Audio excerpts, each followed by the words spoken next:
Donc j'ai commencé la course d'orientation comme beaucoup d'orienteurs en fait en suivant mes parents et voilà, je suis tombé vraiment dedans dès le plus jeune âge, j'avais 4 ans et je suis tout de suite tombé amoureux de ce sport.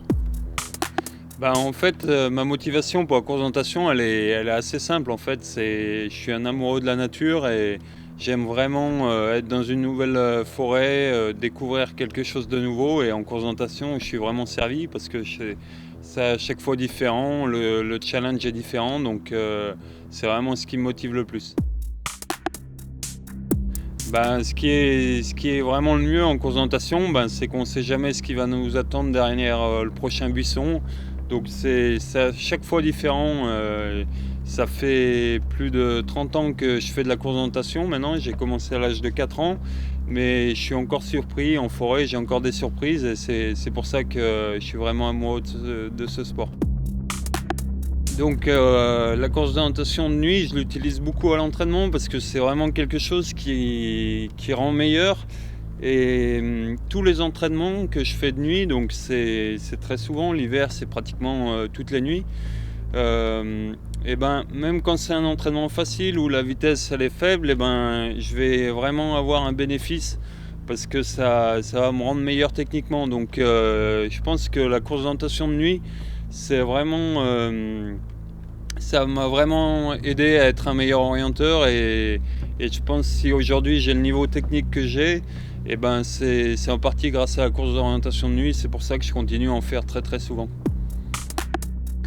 En fait, ce qui est le plus difficile en course d'orientation de nuit, c'est que la visibilité, naturellement, elle est très faible, même si les lampes sont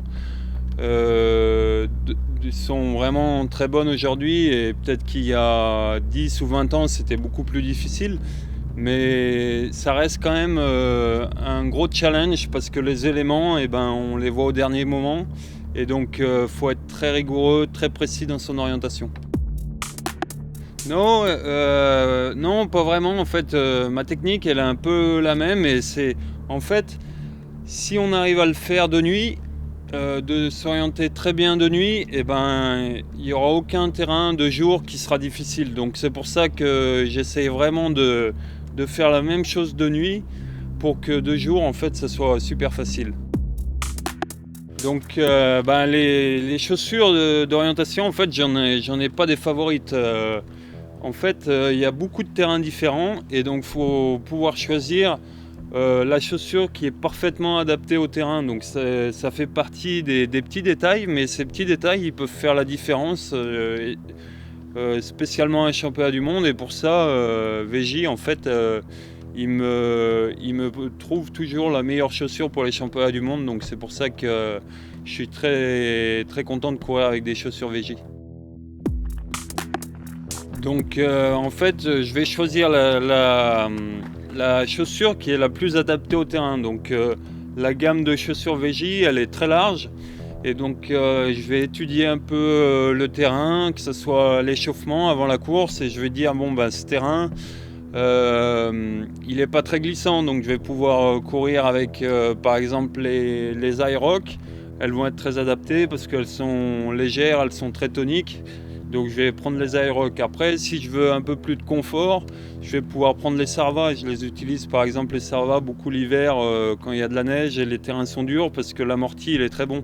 Ensuite, si le terrain il est très difficile à courir, il est glissant, là je vais plutôt courir avec les Bolt. Pour moi, c'est tempéré, ça restera toujours quelque chose de spécial dans ma carrière parce que en 2001, il y avait les championnats du monde et c'est la dernière fois en fait où j'ai pas été champion du monde. C'était donc en 2003, 2 ans après, au championnat du monde suivant, je suis devenu champion du monde.